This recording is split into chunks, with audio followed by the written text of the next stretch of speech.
Guten Tag, meine lieben Freunde.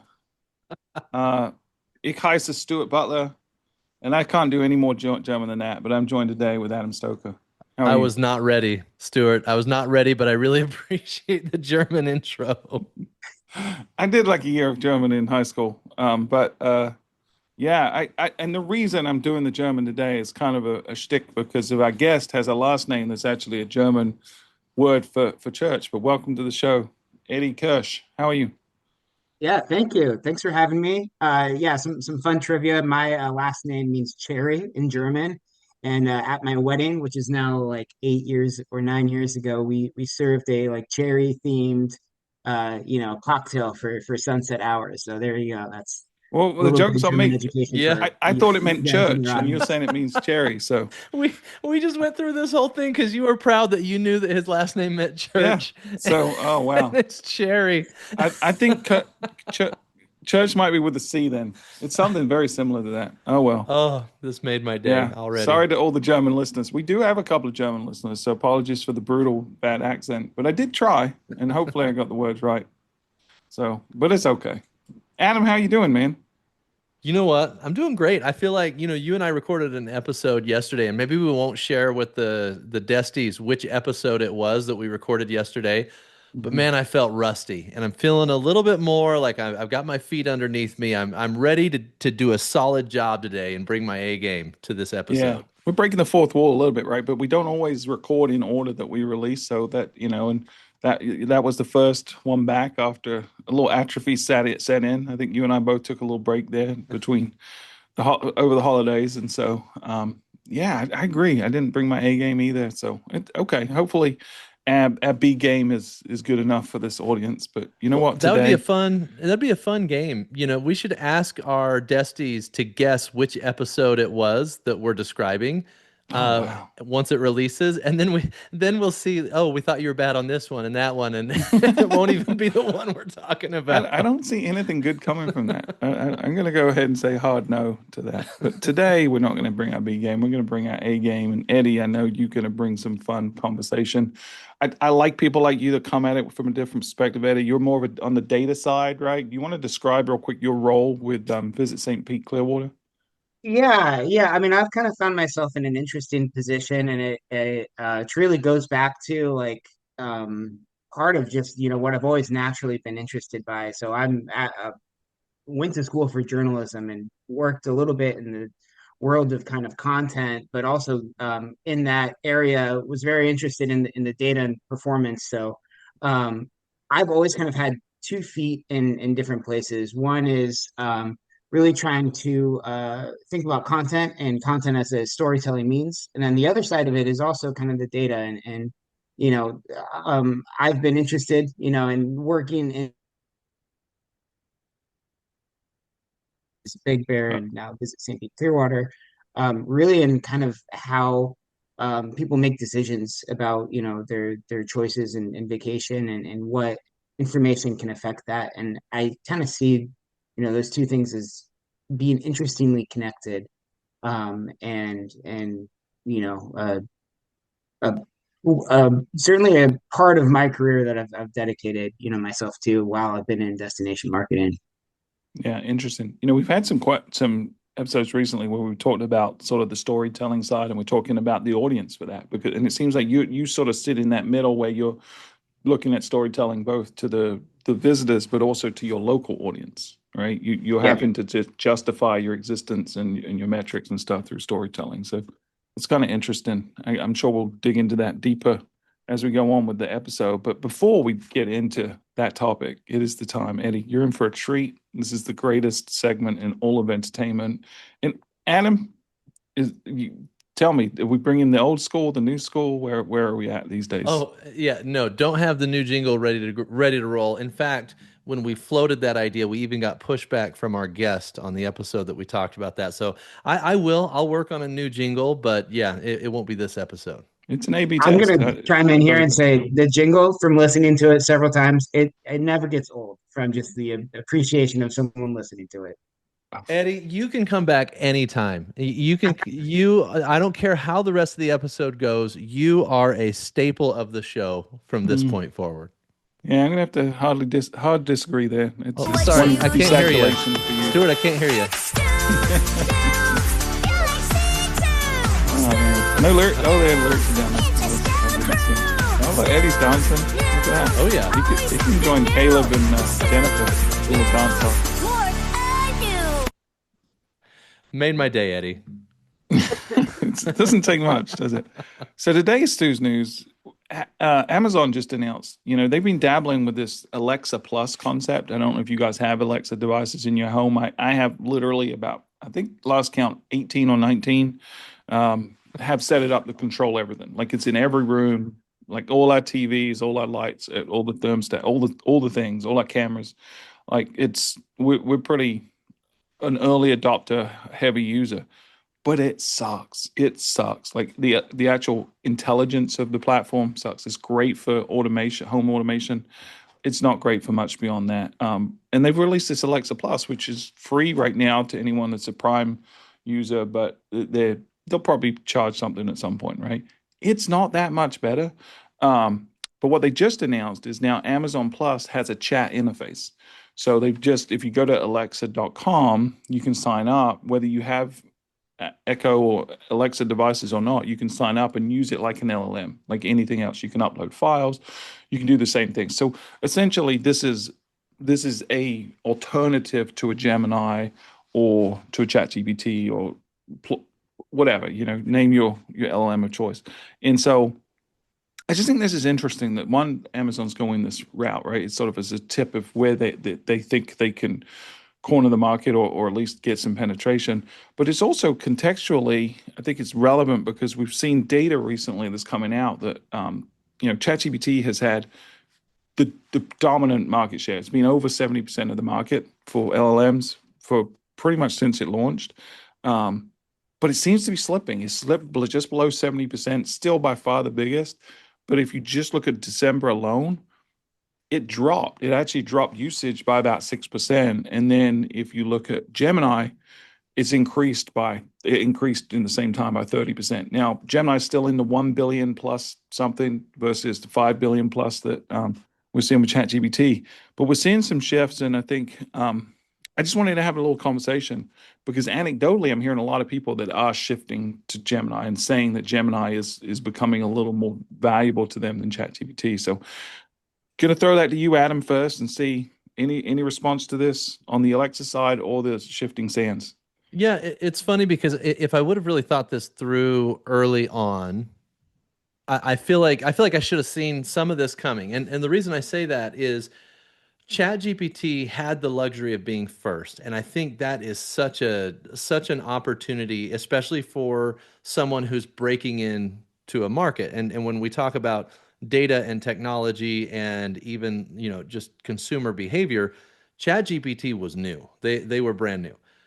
But Google and Amazon and other companies like Meta have the existing user base that allows them to build integrated products that provide additional convenience that ChatGPT is playing catch up on, right? So when you look at Gemini, you already use Gmail. At least most people already use Gmail. You already use Google Search. You already use a lot of Google existing Drive, Google right? Drive, Google Docs, Google, all that kind of stuff. Yeah. And you start to realize they've already captured so much of the market. They don't need the best AI product in order to get people to use it because they have convenience, and human behavior usually lends itself towards convenience. However, now that in my mind, and I've documented well my battle with ChatGPT on this show, and it forced me to Gemini. Well, Gemini retains context better than ChatGPT ever did for me, and I've been able to have it be much more of a kind of a brain or a subject matter expert on a specific vein that I'm working within, and refer back to previous conversations and stuff in a way that ChatGPT would always forget and would always lose the context. And so I think if this trend continues and Gemini even gets to the point where at scale it's a a product that's on par with ChatGPT. I think ChatGPT will continue to bleed market share. I don't think they'll ever go down to, 10% or something like that. But the idea that they're going to retain 70% market share in the AI space, in the LLM space, I just don't think that's realistic. And I think even though like this Alexa Plus thing, I'm not entirely sold that that's going to be something that steals a bunch of market share from ChatGPT.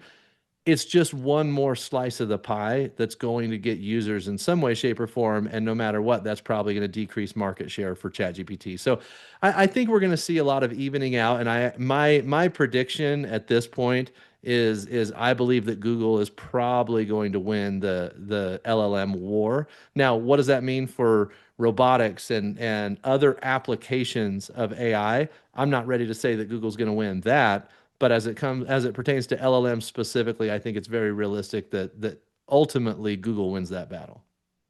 Got it. Eddie, you have a take on this one? Yeah, I mean, I've got a bunch of thoughts. So, I mean, related to like the Alexa Plus and Alexa.com, part of this gets me kind of interested because we're going through a process of a website redesign, and we're thinking about AI implementation and how people are going to be interacting with the internet, not in 2026, but like 2027, 2028, long enough that our website remains a useful product for as long as websites, are going to be useful to the internet, and it's not just going to be AI agents, taking over. And I've had an Alexa since the first generation. I would say I'm not using it the way that you are, Stuart. I've basically been using it for timers and to play my music, and that's about the extent of my device there. What I kind of get like Google Plus vibes a little bit from the Alexa service, in that like they're not the first to market, and they're a little bit behind, especially Gemini.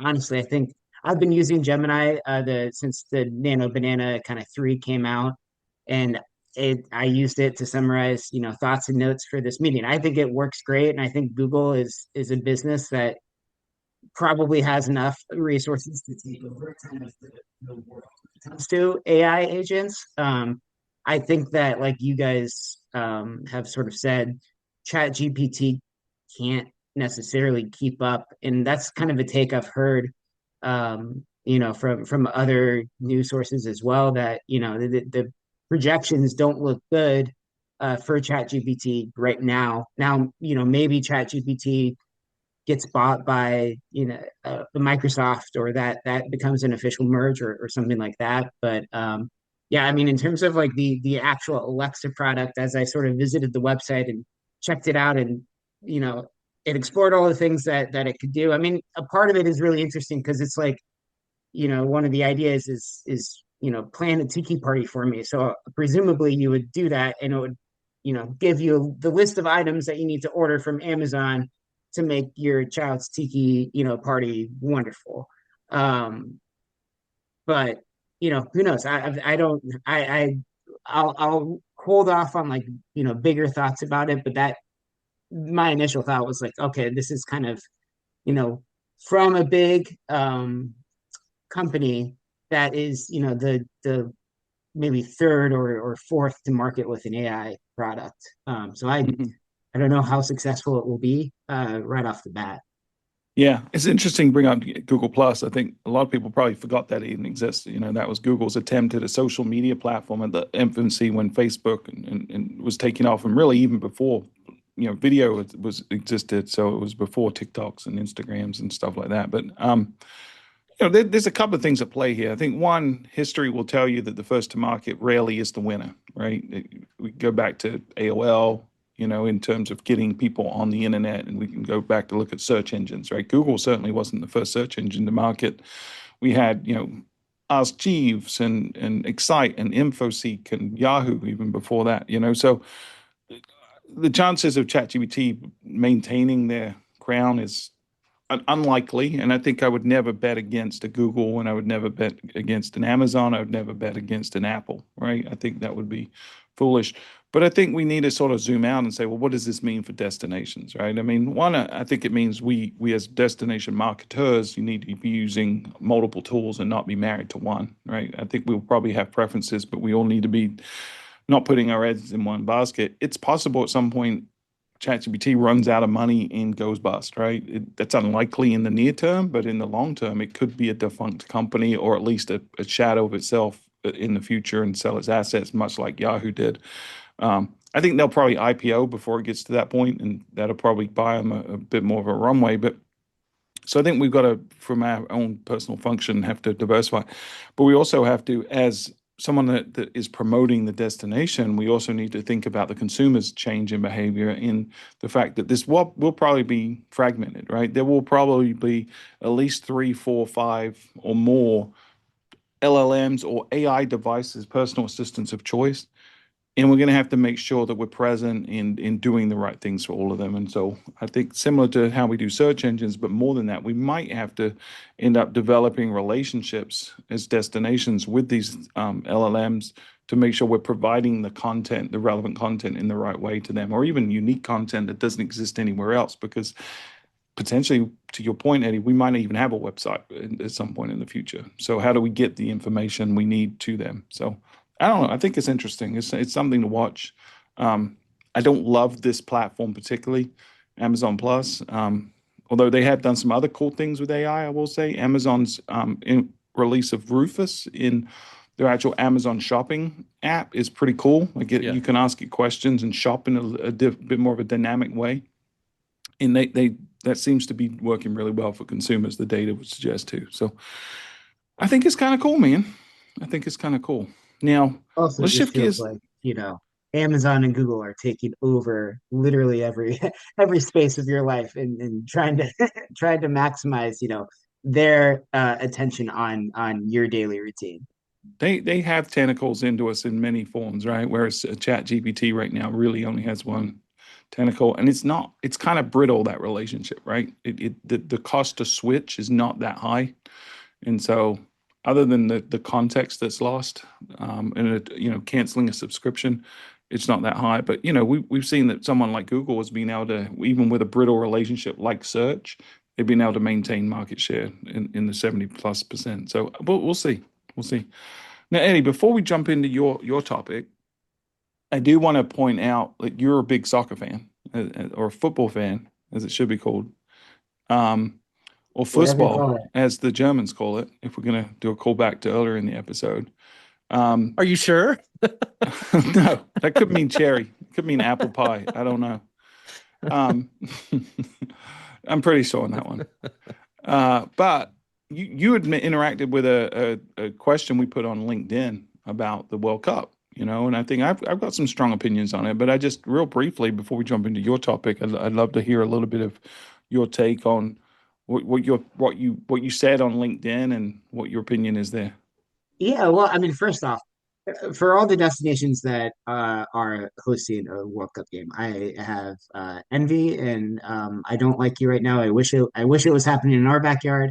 But I'm so excited for the World Cup kind of to be coming here. Um, I think that uh, it should be like a perfect scenario, but there's a lot kind of happening out there in the news, and there's a lot that is a little bit of a downer for like true soccer fans, and kind of speaking from that experience and being a part of some of the forums that USA soccer fans are on and on the internet. There's a lot of I want to say pessimism, but really sense of frustration about the process in general. And I would say personally, I had been planning to attend World Cup games for probably um, ever since the tournament was announced that it was going to be on home Hmm. soil. Now I'm thinking, there's probably no way I'm going to be able to make it, to a game. It's the games that I want to go to are on the other side of the country, which obviously isn't, a factor.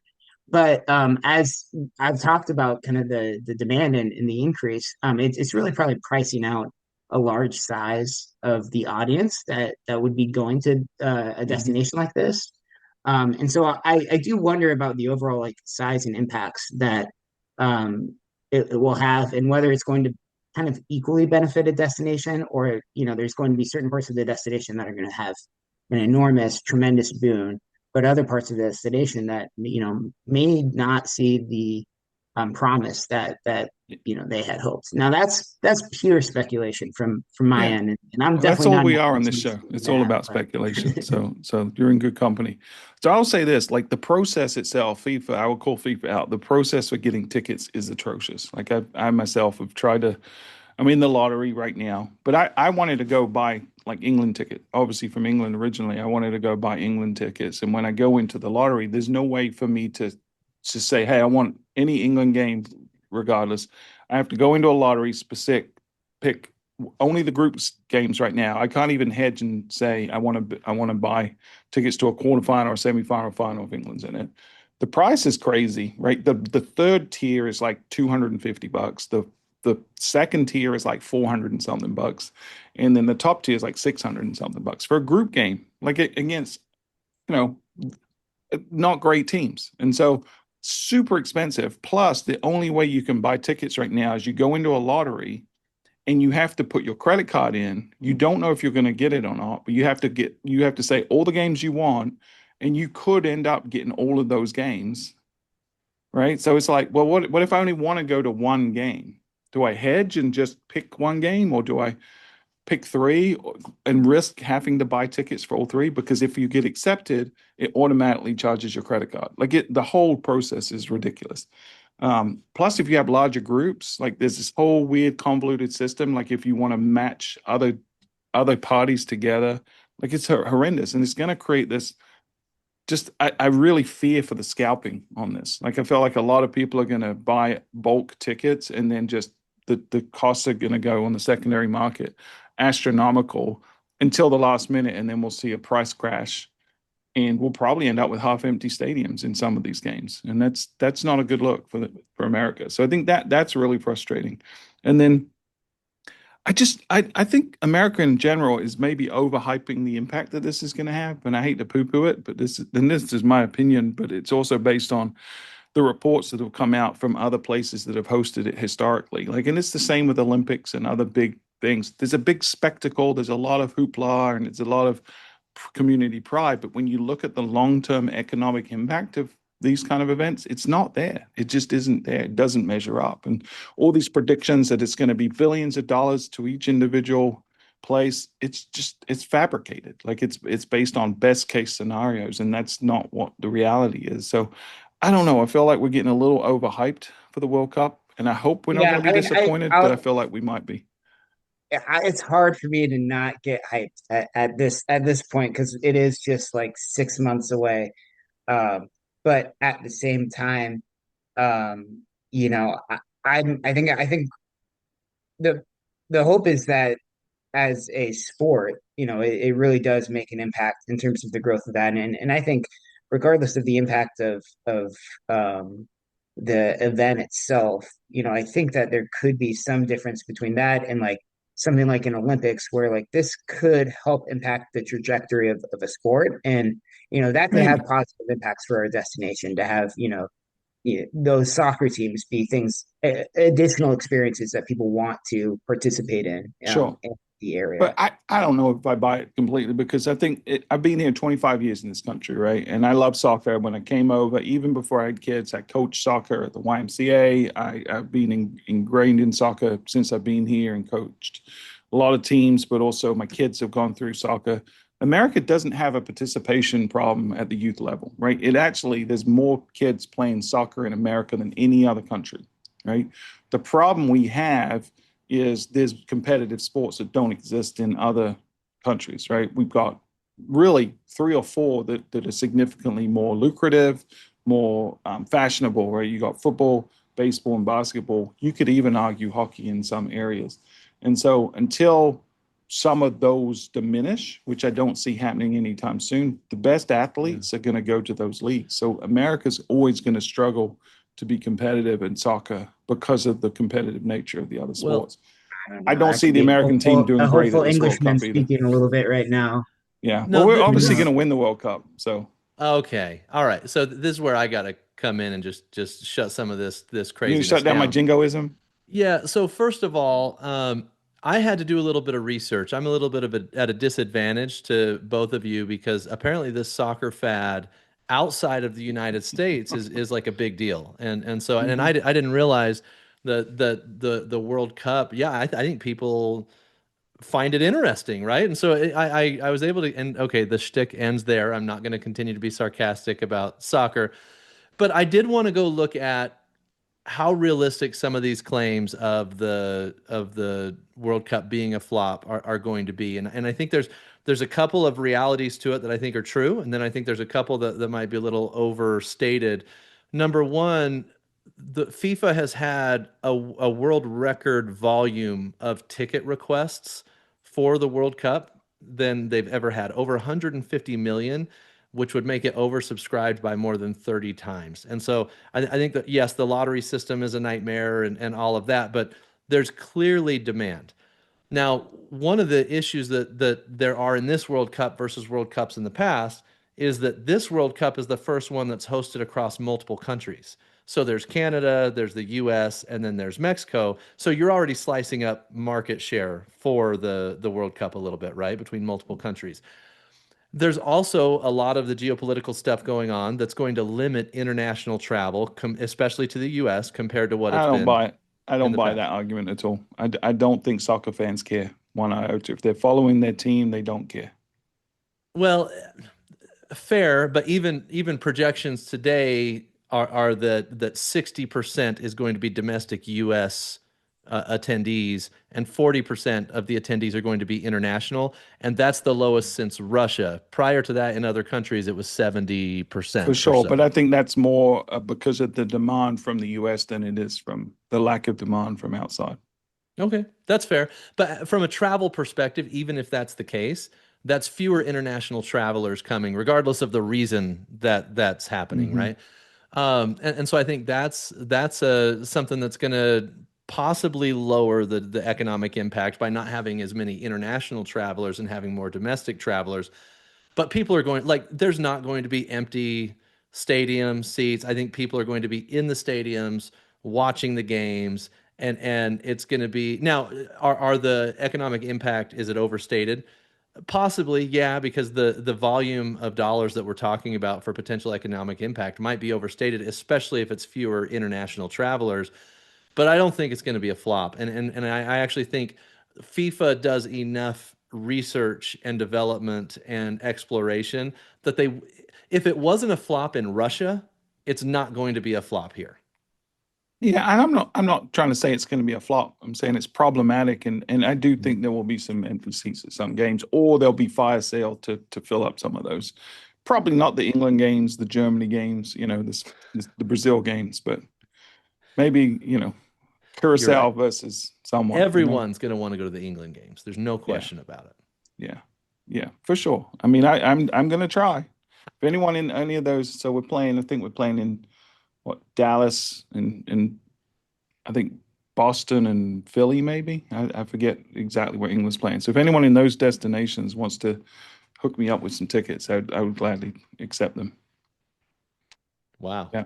The big question about the World Cup is, though, what is America's vuvuzela going to be, right? So when it was in South Africa a few years ago, everyone remembers the vuvuzela, this big long trumpet thing that was making all the noise. And usually, and when it was in Mexico in '86, that's where the wave came about. Outside of America, you call it the wave. Everyone else calls it the Mexican wave because it started in Mexico '86. So that was the first like on TV version of it. So what is America's contribution to the sport of soccer? I think we should decide right here, right now. Man, I mean, there's a pit in my stomach, but my head right went very quickly to halftime show. Like we already had a Yeah, halftime show of the Copa America. We're going to bring halftime shows to soccer events worldwide, and that's going to be because of soccer in the United States.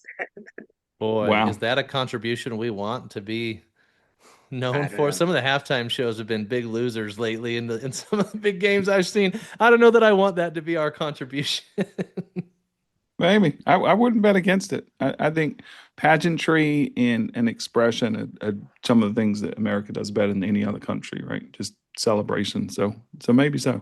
I'm rooting for a successful World Cup. Like, don't get me wrong. I'm just concerned that it might not be. And economically and for England, it might not be. But I'm rooting for both. All right, Eddie. Sorry, we took a long time on that. So we'll jump right into your topic that you brought. So Well, the no, I floor mean is yours, it sir. hey, it's always a pleasure to talk about soccer. Yeah. No, I as I sort of said before, my background has been in content for a long time. And it's also been in data. So the kind of two worlds I know pretty well are about the storytelling side as well as like measurements and ROI. And you know, we've worked with a whole host of different products out there to kind of measure, right, the impact of our marketing investment. The thing that has always been the biggest struggle is, and I've had this problem kind of in the top of my head for uh, ever, it really as long as I've worked in DMO marketing. But what's the value of content? How do you put value to, something that is really a creation, and it's not necessarily something that it only exists over a certain period of time and only reaches a certain audience. The potential for it is kind of in some ways everlasting, in some ways just long lasting. But there's a lot about kind of how we evaluate content that um, I think our industry sort of overlooks. And there's also some like really blatant things kind of happening, right? So, one thing is that social media has exploded. It's where, we are all spending our time.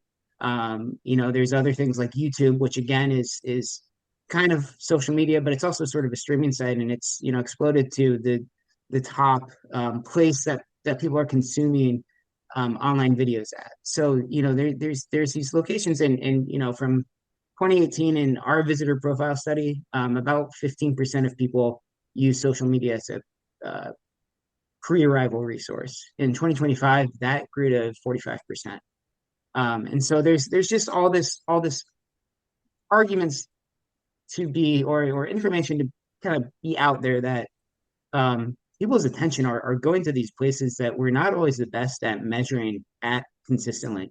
So I kind of, I was a philosopher in college. I also have a degree in philosophy and really love John Rawls. So if I have this kind of Rawlsian idea here, let's pretend that we are starting new in a destination, and for the sake of the recent media, let's say that it's Hawkins, Indiana.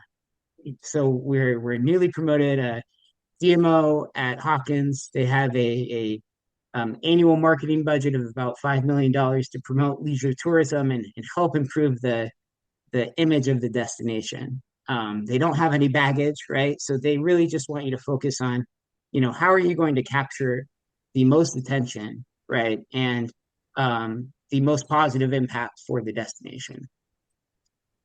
I think, and this is kind of my argument, that if it were up to me, I would almost orient a large part of that DMO as more of a like media production house, where you have more positions that are responsible for either creating content, working with local creators, the kind of creative minds of the destination out there to really bring to light the story of what the destination is, all it has to offer, all of the history tours and haunted house tours that, a place like Hawkins may or may not have.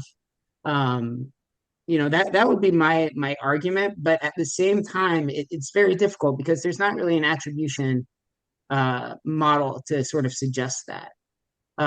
And we are an industry that has been so driven by kind of measuring KPIs, year over year performance, and improving those. And I think one of the struggles is that when it comes to storytelling, those KPIs are not quite as important as showing what you've created and letting kind of the audience speak for itself as to whether or not that was a good use of time or a good product. But for us as DMOs in the real world, it's really risky to kind of orient around the world of creating content versus buying advertising and placing advertising. So anyways, I kind of just threw all that out at you guys. I'd love to get your thoughts and feedback. It's kind of been an idea that's been um, rattling around in my head, for a very long time. So you know, let's have at it. So let me ask you a couple of questions because we talk a lot about owned media on this channel, and what you're talking about is really falls into that owned media. I think you could argue if you were going to be Hawkins, you'd be as much about earned media as and owned media. You probably wouldn't need to do a lot of paid media, right? Because the notoriety of it, but you'd probably want to really invest in the experiences and things like that. Now, bringing it back to you and in St. Pete, do you have an understanding of your current budget percentage wise, what's going to paid versus owned versus earned media? If you had a guesstimate. I don't have the budget Okay, so without, if you don't have the exactly in front of me, specifics, but I which way is do. it Yeah, swinging? Is it I would increasing in say any of those buckets? we're certainly swinging into it's interesting because our transition is happening more on what we're moving our paid media towards versus Yeah. saying we're going to take money out of a paid media channel and then put it into the production of a piece of Hmm. content. It's very, and I think as organizations that, have kind of had a history of what they've done before, it tends to be, um, I don't want to say easier, but you know what performs and you know how to measure that So performance there's versus stepping there's out a into gravity something to new. status quo, right? You tend to stick with what you have and iterate versus if you were starting from scratch. So you're saying that paid media may be evolving. So I will tell you from Visit Myrtle Beach perspective, we're not necessarily shifting budget from a bucket to a bucket, but the types of things we're doing, we're blending together more. So the types of paid media we're doing are more akin to owned media, right? That we're doing more rather than like an ad in a magazine, we'll do more of an advertorial, content driven piece versus a Sure. static ad. Does that make sense? That's where I think it's going. And Adam, you probably want to chime in here and talk a little bit about your new formula I don't fully buy it, but I think it's a good starting point, and I think we're going to see it evolve this year. But do you want to talk a little bit about the thing with trust and Yeah, now I, you've I, I added a think new one? I think I want to start by responding to one of the things that Eddie said because I think it was really helpful in thinking about this, and that's the fact that if you were starting with no baggage, right, you'd probably make the destination more like a production house if there was no historical data or anything like that to go off of.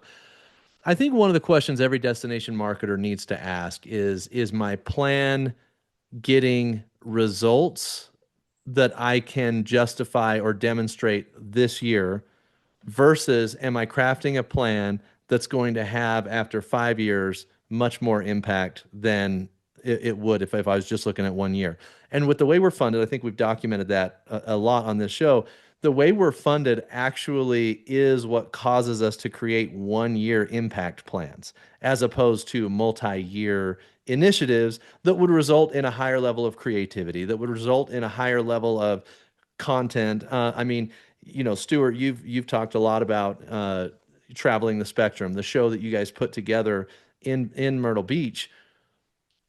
If we look at the impact that that's going to have on the destination over the course of 5 years, and that's the judgment it was going to have the entire time, the approach would be completely different than we did it. Now we have to show what it got us in the form of visitation immediately, right? And that makes Hmm. it so much harder to take on these types of initiatives. So that's the one thing is I think I would like every destination marketer to think beyond the annual budget cycle in order to make a more significant impact.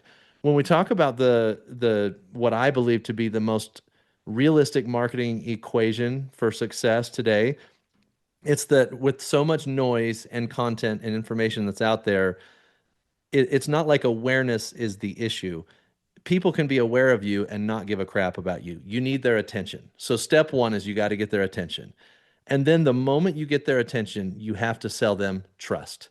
Trust is what they need because you, as much as we'd love to pretend it in the destination marketing space, I don't believe that we truly impact immediate direct response booking.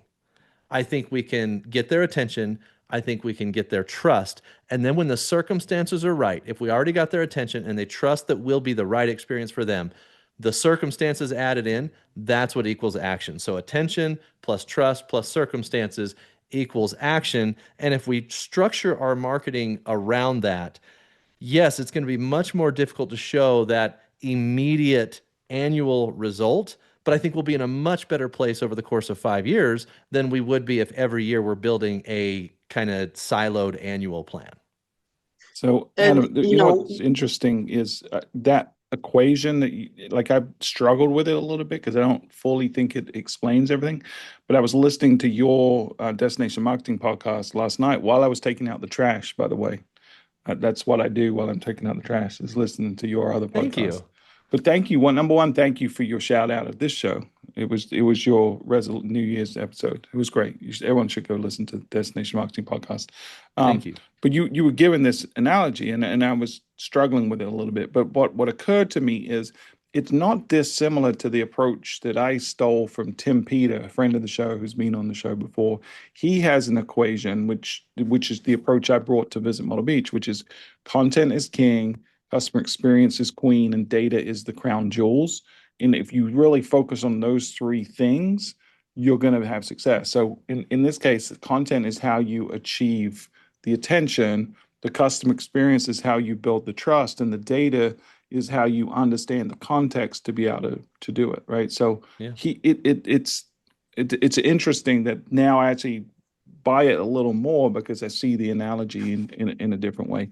Eddie, sorry I cut you off there. Go ahead. What were you going to say? No, you're fine. I just wanted to of course, we are transitioning from like you know, more advertorial kind of style advertising, and we've done some really fun partnerships in the past year. Like we worked with Vox magazine, or I'm sorry, Vox, the media production company, and had some YouTube content created that we loved. And we're working on that. But I would even argue that I just think that our industry as a whole is not being really aggressive enough in terms of thinking about. It's not even necessarily from a monetary investment, but oftentimes from a personnel investment. I'm kind of thinking about this. I don't know of a DMO that has like a YouTube creator as a staff position, but I think that YouTube is a channel that is so vital to, like, again, getting the attention of the world on a destination. Yet I've spent a lot of time on all of our DMO YouTube channels, and that's not how we're treating them. We're kind of just treating them as a digital asset management system for, like, the videos that we create. And I think too, one of the things that you guys did at Myrtle Beach that I really love was your creator series, where you invited people to kind of stay and come and create. And I think that there's so much opportunity out there within a destination's local community, that there's a lot of creative people out there, and it doesn't necessarily have to be a staff position. And I know you guys have kind of mentioned this on the podcast, but kind of bringing people in from the community. Right now, we're talking about kind of a biweekly podcast, just to put on our YouTube content, because we know that podcasts on YouTube are really affecting some of that LLM kind of searches, and they're being picked up quite a bit, just in terms of growing your YouTube following. So, like, there's just so many opportunities out there, I think, to work with creative people, but it does take energy and time and kind of investment. And I don't always know if our energy and focus is always in the right places. It doesn't necessarily have to be a budget question. I don't think. Well, I think it's something we've struggled with for sure at Visit Myrtle Beach. I think we believe, I think you do too, that one of our roles as a DMO is to be the storytellers of the destination. And I think the stories we should tell should be the grabbing attention. They should be diverse stories from different perspectives, different voices. Um, and I agree with you. I'd love us to be a quote unquote content creator, right? In a true fashion, like us actually employ people that's what they do for us is content creator. But if we look at what content creation is, one is really, really hard, right? It's really hard to do that well. There's probably 1% of content creators or less actually end up getting any kind of following, right? We can create podcasts, we can create YouTube channels, we can do whatever. To actually create the content's not necessarily the hardest part. Building the audience is the harder part. And so, how long are you willing to give your person or team to build that audience, right? And they've got to commit to it, because if you look at a content creator, they live, breathe, sleep it. That's all they do. They're focused on it. And we as DMOs tend to spread people really thin between different roles. Even the podcasts we've tried to do, I'd say, we've learned a lot, but they haven't been amazing successes other than they've won some awards and that kind of thing. They haven't, in terms of audience building, haven't been tremendous successes. And maybe that's because we didn't put enough paid media behind it to build it. But it's just hard to continue to justify over 2, 3, 4 years, which is what it really takes. I was listening to a podcast the other day, which has over 400 million listeners, and it took them 5 years before they got any traction. Like for the first 5 years, they were like, what are we doing wrong? What are we doing wrong? And now they're one of the biggest podcasts in the world. So I think it's tough. We've tried multiple things. One, we've tried ambassadors, right? Local people that are our content army that can produce for us. That's tough. We've tried hiring families that are already content creators in our community and try to bring them under our umbrella. Keep doing what you're doing, but promote Myrtle Beach a bit more. That hasn't been that successful. We've done the content creator series. Yeah. So I think what we're trying to do is like, let's try a lot of stuff, because at the end of the day, I don't necessarily need to own the content. I just need to be that incubator. If I go all the way back to one of our first episodes with Sarah Peter, we need to be the incubator to tell the story, right? So we need to encourage and nurture others to tell the story. We just need to nurture that a little bit. Adam, it looks like you have something to add. Yeah, I have a little bit of a concern with what you just said, and my concern is you talked about this podcast that you followed that for 5 years wasn't successful, and then in the 6th year they got to the point where now today they have 400 million listeners, right? Right. And I think this is my big issue with the destination marketing space in general, is that everybody tries a content project 1 year and decides, joint with their stakeholders, that it didn't work. When in reality, over time, the intangible value that comes from creating that content and building over time, it's not foreseeable in a lot of cases. And I'll give you an example. I have been doing my podcast, the Destination Marketing Podcast, for since 2019, and at no point in the creation of that for the first 3 years could I have known that eventually I was going to build a relationship with you at Visit Myrtle Beach. Would I have known that I'd be on stage with you at Esto? Would I have known that I'd create a product in conjunction with a British firm, Destination Core, that was going to have 80 people register for the webinar that we're putting on next week? Like, none of that stuff I could have foreseen. And the only way to guarantee that none of that intangible stuff happens is to not do it and be consistent and continue. And that's my concern with the annual evaluation of success or failure of a project. Yeah. So you have to do two things as DMO, right? One is you've got to think long term, have that cathedral thinking that we talked about on the show before. But two, it's almost like, and I've learned this mistake the hard way, because even some of these projects we've done that we've lauded on the show that I get a lot of credit for, and our team has done a tremendous job, they're not universally liked by our board of directors and our stakeholders, right? We've gotten a lot of criticism for some of these things that are perceived to be successes by the industry, but maybe not by the locals. And so we've sort of made the decision that we're downplaying some of that stuff. Some of the things we were sort of hanging our hat on early on and saying, this is our priority, and like content and owned media, that's now, both budgetarily and in terms of what we talk about publicly is downplayed. So we're sort of still doing some of that stuff in under the radar a little bit. And so that as it buys us the ability to have a longer runway, so that when we get success, we can then shout about it a little more. But the environment forces us to do that, and it's not ideal. Yeah, I mean, I think that's the biggest struggle, that it's like how do you create an environment where you're okay to fail and like keep trying new things. And I think you guys both kind of talked about like not giving up, and good things will come, and I agree with that. But I also think that like it's not necessarily the length of time that you're always trying a project, but how many times you're trying something new. And I do feel like, again, like our industry, we kind of keep on hammering the same things, whether that's like partnering with travel influencers to create content. I am so sick of working with travel influencers. I want to work with other creators in different spaces, and bring them in as part of a partnership to our destination. And I've seen this happening in other industries, and specifically, like I think if we consider destinations as an industry, perhaps cruises might be our biggest like nemesis, as kind of an industry that is not about the destination. It's purely about the experience. Well, I guess it's a little bit about the 12 hours you might get in destination X or Y, but I think where they're partnering with creators outside of the travel space. And I think it's really I would think it's probably working for them, and that's something that we're not as an industry doing as much.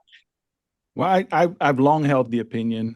I don't share it publicly very often, but our team and our PR firms and everyone knows this.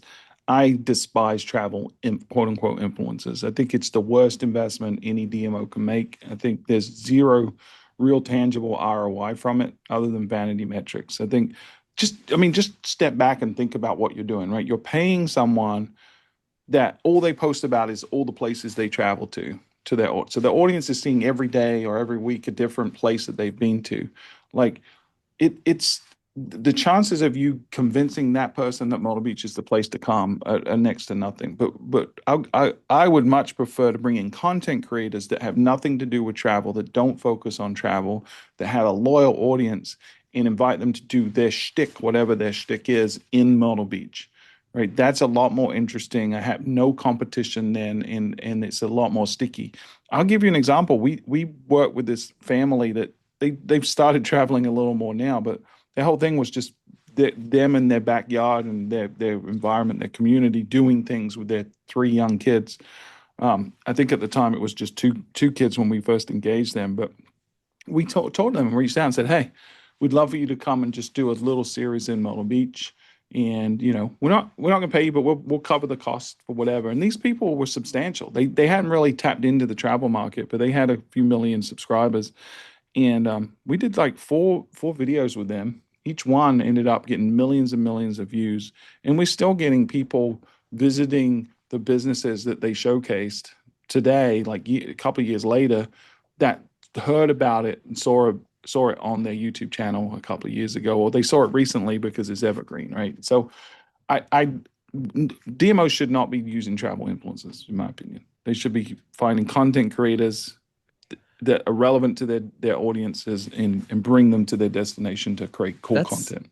That's a bold statement. I mean, that's something we probably need to do an additional episode on, if your opinion is that destinations should not be using travel content creators, but instead should use non-travel creators.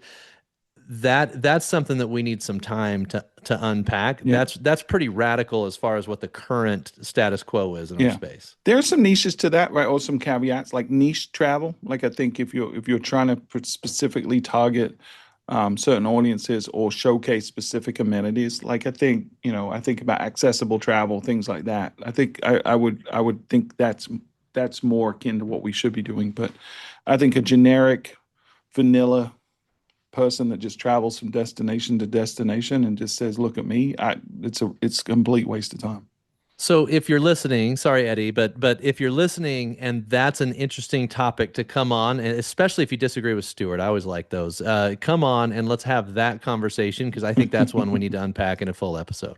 That'd be I'll awesome. come back here, but I unfortunately kind of agree with Stuart on this one. So it would be a lot of saying, yeah, I agree with that. Well, that's not what this show is about. Well, Eddie, Yeah. we are about out of time, my friend. I appreciate bringing this topic today. Do you have any final thoughts to share with the audience or takeaways from this conversation?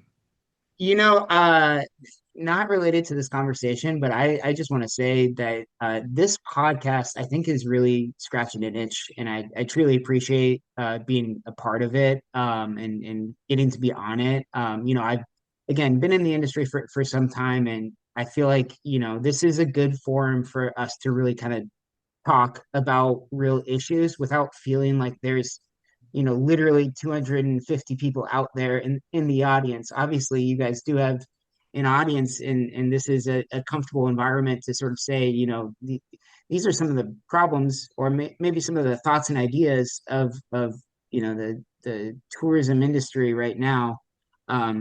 We don't necessarily have to end it in a specific conclusion. It's more just conversations between people in the industry that care about moving it forward. So really appreciate being on here and your guys' time. Thank you, Eddie. I mean, when we started the show, we wanted to have the conversations that were being had in the hotel lobby bar. We wanted to have them where other people could join in and be part of that conversation and, speak about the things that people were too afraid to speak about in public. So we appreciate you being a part of that and contributing today. If they want to find you, Eddie, what's the best way to do that? You can find me on LinkedIn.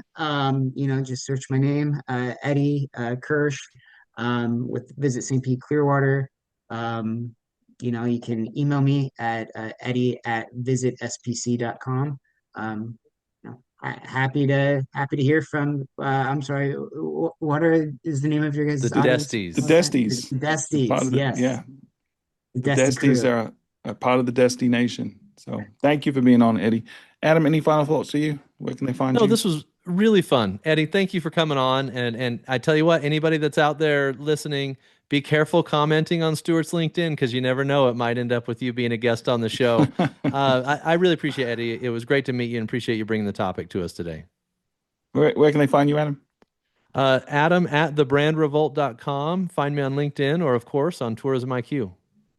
Cool. Thank you, guys. We got a lot of cool guests coming out. We're actually booked out. We're recording in January. We're booked out through March right now with guests, but we're still looking for other really smart people to come on. And I got to tell you, Adam, I was really enthused. I was looking at our analytics the other day.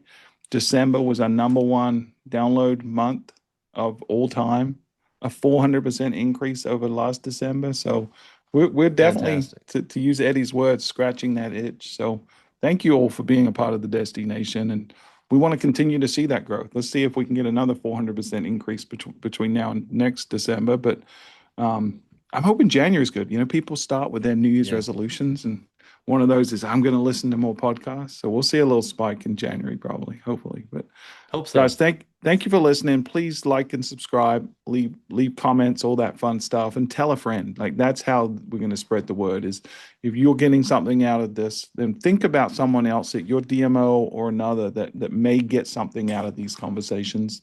And of course, reach out to us if you ever want to come on the show as well. You're all part of the destination. We'd love to have you. Until next time, this has been Destination Discourse. Thanks, everybody.